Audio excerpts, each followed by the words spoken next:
attorney and Jeffrey Epstein's key accomplice talk about today? That's the question everyone seems to be asking after today's meeting between Ghislaine Maxwell, the convicted child sex trafficker who procured and groomed girls as young as 14 to be raped by Epstein and others, and Deputy Attorney General Todd Blanche, who was elevated to that role this year after working as Trump's personal criminal defense attorney last year. It is a completely abnormal, transparently suspicious meeting between Epstein's closest confidant and fixer and the number 2 law enforcement official in the country who is absolutely loyal to Trump and who, along with his boss, Attorney General Pam Bondi, signed off on a DOJ memo not even 3 weeks ago, saying nothing in the government's Epstein files warranted further investigation or prosecution, and no further disclosure of those files would be appropriate or warranted. And yet, Blanche rushed to set up this personal interview today with Maxwell, who is serving out a 20-year sentence in federal prison, barring some sort of deal with the government or commutation or pardon. Now, we don't know if that's what they talked about. We do know that Maxwell's attorney emerged from the interview in a good mood.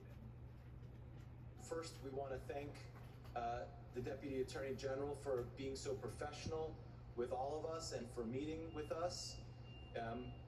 He took a full day and asked a lot of questions, and Ms. Maxwell answered every single question. We don't want to comment about the substance of the meeting for obvious reasons, and we'll go from there. So thank you all so much. That's Maxwell's lawyer. We didn't hear anything from Trump's lawyer. Deputy Attorney General Blanche, except a brief social media post saying his interview with Maxwell would continue tomorrow. Now, to be clear, this meeting, the number 2 at DOJ and a convicted felon in prison, is a complete violation of every DOJ protocol or norm, right? This never happens. And it comes as we learn more details about Donald Trump's very well-documented friendship with Epstein. The president is still struggling and failing to control a story that he once had successfully buried and even during the campaign magically turned on its head. But now it's spiraling away from him. From the lascivious birthday letter Trump reportedly sent Epstein saying, "We have certain things in common, Jeffrey. Enigmas never age. May every day be another wonderful secret," written inside a drawing of a naked woman, to the new reporting that Bondi informed Trump back in May that his name appeared in the Epstein files multiple times. And this week, a video resurfaced from a 2010 deposition of Epstein in which he is asked about partying with underage girls with the future president of the United States, and well, you'll see, he declined to answer. Have you ever had a personal relationship with Donald Trump? What do you mean by personal relationships? Have you socialized with him? Yes, sir. Yes? Yes, sir. Have you ever socialized with Donald Trump in the presence of females under the age of 18? Though I'd like to answer that question, at least today, I'm going to have to assert my 5th, 6th, and 14th Amendment rights, sir. Last night, a lawyer for hundreds of survivors of Epstein's abuse told Lawrence O'Donnell that the scrapbook containing that birthday card, which Trump has said is a fake thing and is suing over, could in fact be released to the public.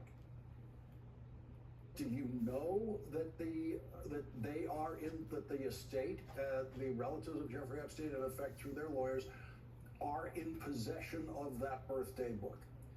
Yes, I know that the executors of the estate are in possession of that book, and I think that after they turn it over, it should probably be set in the Smithsonian as an artifact at this point in time. It's going to go down in history so that the world can see this book, and they'll know who were Jeffrey Epstein's best friends at the time. On top of all of that, a new report by the Wall Street Journal just out about an hour ago says that the book also included birthday greetings to Epstein from Bill Clinton and Vera Wang and other luminaries. Now, that story also revealed there are digital copies of that book, and they were reviewed by DOJ officials. As all this pressure has been mounting, we seem to be watching the Trump administration hatch a plot to escape from it right in front of us, and it's hard to see it as anything else. This meeting between Blanche and Maxwell looks like a transparent attempt to cut some sort of a deal. And MAGA media is wish casting a favorable outcome for Trump. Maybe she wants immunity. Maybe she wants some sort of protection. I don't know. But it's definitely something that is worthy of praise and worthy of our encouragement. I think this is great. I do have a feeling that she just might be a victim. She just might be. There was a rush to judgment. There was a lot of chaos there for a while. All right, granted, she hung out with Jeffrey Epstein, and I know that's apparently not good, but she's in jail for how long now? 20 years. A 20-year sentence. Apparently not good. After years of claiming that Epstein was the devil himself and the center of this evil, widespread global conspiracy that preyed on young girls, the right-wing propaganda machine is so desperate for Trump to find cover in this scandal, they are now painting Ghislaine Maxwell as an ally, as more of a victim than the hundreds of girls that she helped Epstein prey on, some of whom she assaulted herself. Some of them and their lawyers spoke out in a recent Netflix documentary, and a warning to viewers, what they said is disturbing. I think Jeffrey Epstein is the undisputed most prolific sexual predator of all time. But without Ghislaine's help, he could never have pulled off such an elaborate scheme. Once I was on my back and she had pulled the sheet down, she touched my breasts and I felt very uncomfortable. Ghislaine asked me to do things while I was massaging Jeffrey, and I said I didn't feel comfortable, and she's like, well, why wouldn't you? It's just part of the body. This is what a man needs in order to have a complete massage.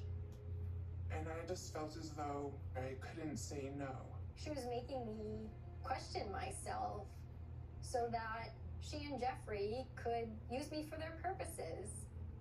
The woman that they're talking about is who MAGA World now hopes will do a deal to rehabilitate Donald Trump's reputation.